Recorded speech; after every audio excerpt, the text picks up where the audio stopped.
أعوذ بالله من الشيطان الرجيم. بسم الله الرحمن الرحيم.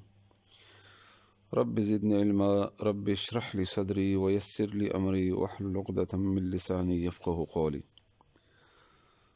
سورة آل عمران آیت نمبر 153 بوایو ان شاء الله. الله تعالی دې وینا حق ادا کولو توفیق راکړي ماته او بیا دې موږ تاسو ټول الله تعالی په قرآن باندې پوي کې الله دې عمل کولو توفیق راکړي د رسول الله صلی الله علیه وسلم په طریقې باندې آمین. جنگي هود باندې تفسیره روانه ده.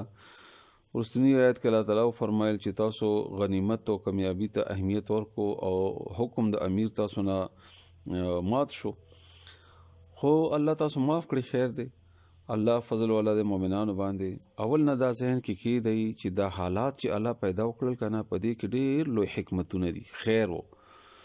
دا شکست خوړل او دا تکلیف ورکول، ځکه چې ورسو تربیت ته عمدغه کې نصیحتونه دي او همدې کې د مسلمانانو تربیت هغه وخت لپاره هم وو. اوس راځي تاسو اوس واورئ ان شاء الله. الله دې ماته توفیق راکړي چې حق ادا کړی شم او اوسنی مسلمانانو د پر عمدغه هدایات دي چې حالات برازي داسي دا اوس چې کوم حالات وو د مسلمانانو یادي سختیان دي، تکلیفونه دي او دلته کرونا دی او دلته یو مصیبت بل مصیبت د کافرو طرف نه زموږ د خپل غلطیانو طرف نه، دا ټول هغه هدایات دي موږ د پاره چې داسې حالاتو کې وتا څه کوي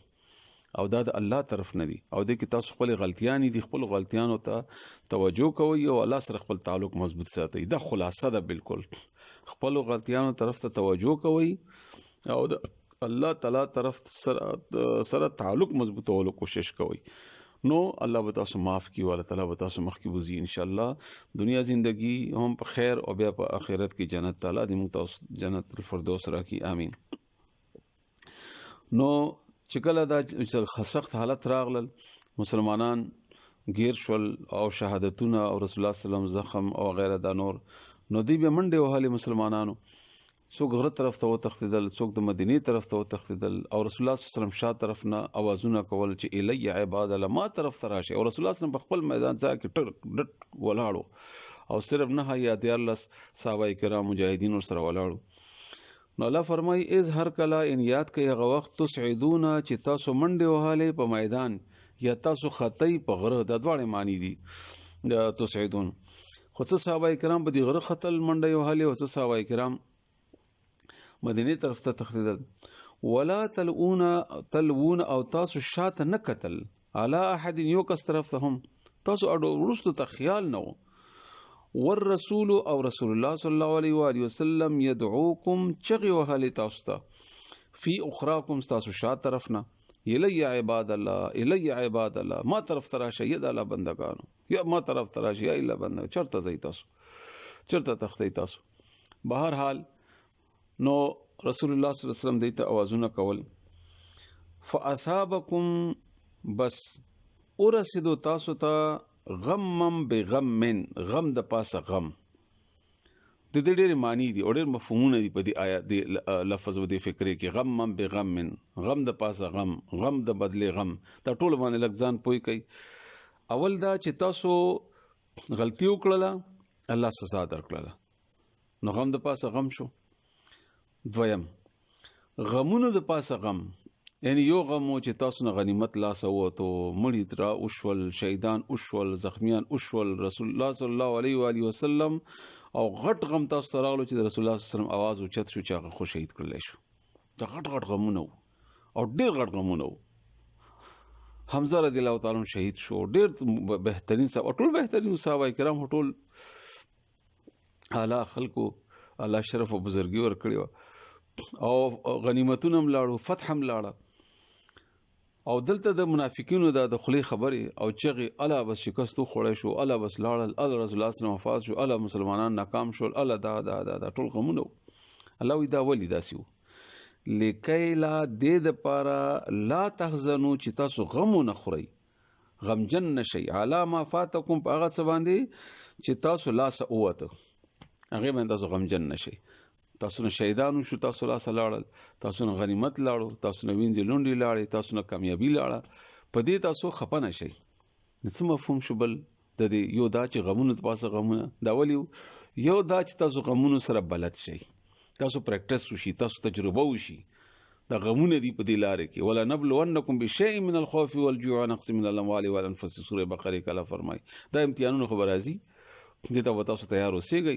د اسلام د ګلونو هار نه ده د ازغو هار ده په دنیا کې او قیامت کې بیا ګلونه دي صرف ګلونه دي بیا نو دا غازی خو وي کله به یو کله به بلی چې تاسو بیا دې پریشان نه شئ ونه تخته الله سره خپل ځان تعلق ټینګ کوي مضبوط شي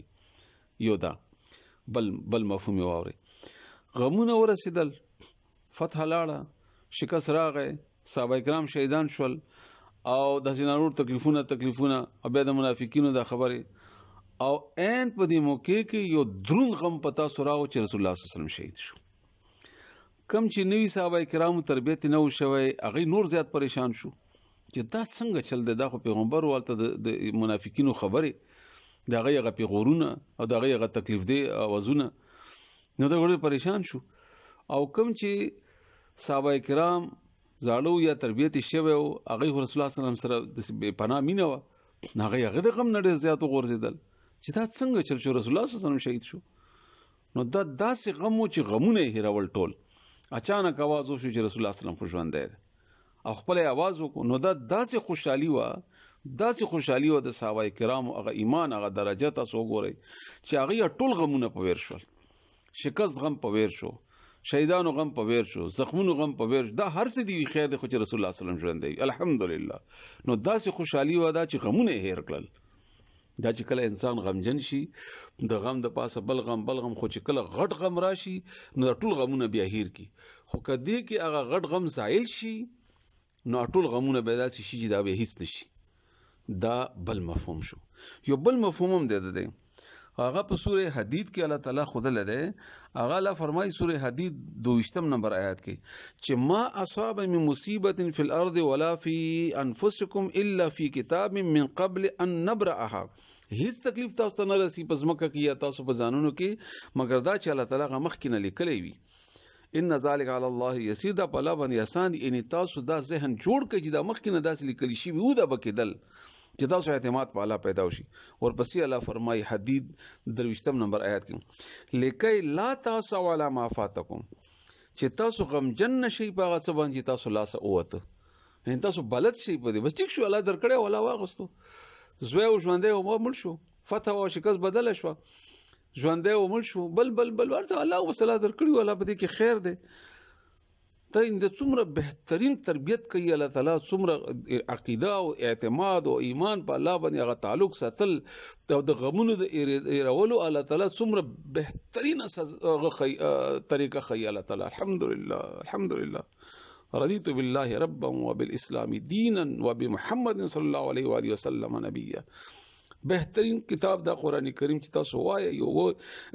تاسو ته بداس ښکاری لکه د الله تعالی چې مونږه مخه ته ناشته مونږه ته دا خبري آیاتونه خای دا مونږه مثال د سپیکر یو مونږه خلینو د خبري الله راو باسي خو خبري خود الله دی کنه کلام خود الله دی قرآن خود الله کلام دی او الله زموږه تربیت کوي الله تعالی مونږه پوي تاسو خپنه شي تاسو د غمونو سره بلد شي او د غټ غم در باندې راغلو چې هغه وړ غمونه مهیر شي دا الله فرمایي دا ما وکړل داسې او یو بل خبرم خی په دې سوره حدید کې چې ولا تفرحوا بما آتاکم او نغيږي هم په هغه چې تاسو تم درکړي دي یعنی که څه ډېر نعمتونه تاسو درکړي دولت می درکړي الله طرف نه دي تاسو تعلق الله سره جوړ کړئ والله لا يحب كل مختال فخور الله تعالی هر نغیدون کې او فخر کو جتاون کې نه خوخی دا الله ان که تاسو سره خیر دی دا الله طرف نه دی که شر د انسان د خپل طرف نه شر الله پیدا کړی دی خدا د انسان د خپل اعمالو د وجنی او تاسو ته چې رسی د تاسو تربیت ته دې باندې تاسو ته فائدې رسیږي غټه فائدہ دا چې دا تکلیفونه دي چې تاسو ته د جنت باعث جوړیږي دغه تکلیفونه دي چې د الله رضا باعث جوړیږي دغه تکلیفونه باندې هغه صبر دی چې تاسو الله سره تعلق مضبوطیږي دغه تکلیفونه باندې هغه تاسو هغه الله سره تعلق بس مثلا تکلیف راو الحمدلله ستاسو طرف نه دی الله مونږه به راضي چې ته راضي بس تک خبره د الله خوخه دغه د الله د مینې او د الله سره د تعلق غراري دي ذریعہ زرعي دي الله سره لاري او زرعي دي او دلته خو غټه خوشحالي و بیا چې رسول الله صلی الله علیه وسلم ژوند دی او خړل شکست په فاتحه باندې بدل شو او کافر او تختیدل د مسلمانانو خارجي غونډه منډه صرف هغه یو خپل هغه تکلیف د فطری تور باندې چې کم وي د انسانانو وتخدل خو کافر هغه طرف هم تاسو توجه کوئ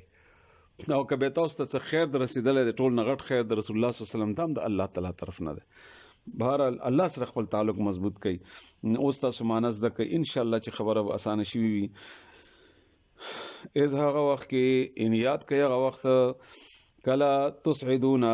چې تاسو منډه وهلې خطی غره طرف ته یا منډه مو وهلې مدینه طرف ته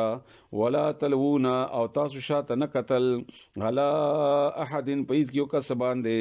والرسول او رسول الله صلی الله علیه و الی وسلم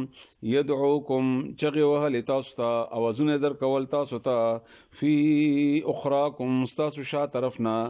فاثابکم بأورزیدو تاسو ته غم بغم غم د پاسه غم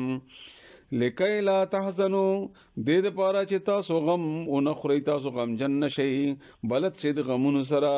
یا غړ غم در تراشي چې زړه غمونه مهیر شي علا ما فاتکم باغ باندې چې لا سوت د تاسو ولا ما اصابکم او نه په هغه شي غم جن شي چې کوم مصیبت ورسېدو تاسو ته والله اول تعالی خبير خبر ده بما تعملون هغه عملونه چې تاسو یې کوي الله تعالی دې تاسو په دې باندې پوي کی الله دې عمل کولو توفیق راکړي دا یو درخواست تاسو ته چې غلطیاں انسان نه کیږي هم د دلیل ده چې موږ انسانان یو کمزور یو الله کتاب کې د الله تعالی په احکاماتو کې او په هغه کې هیڅ کمه نشته ده الحمدلله او رسول الله صلی الله علیه وسلم څخه کمه نه ده کړې الحمدلله موږ نه غلطیاں نه کیږي تاسو کله کله داسې فیډبیک راکوي مشوره راکوي غلطي وشي دا غي بیان کوي زه هر ورځ نمبر هم دې د پاره ستومه پاغي باندې تاسو واتس اپ په میسج باندې متوای چې دا شی ډیر شو دا کم شو دا زیات ته مشوره راکوي تاسو مشورې به ان شاء الله قدر کیږي او کوي سړی یو مشوره لکه مثلا یو کس مشوره راکړي او چې تاسو دوه درې آیتونه وای خو پاغه کې مقابله کې بل مشوره دا و چې یو آیت وای چې موږ زده کوي خشو نو دا خبره ډیره زیاته فائدہ منه او د ډیرو خلکو رائے و نو موږ هغه ته ترجیح ورکړه او تاسو خامخا فیډبیک راکوي د اصلاح لپاره دا درس په نور مزیدار کیږي قران د الله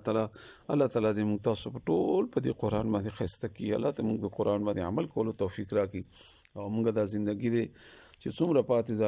الله تعالی ستاسو احکاماتو مطابق او د رسول الله صلی الله علیه و آله وسلم د خود لشي طریقې مطابق کی تاسو سوال کوو الله تعالی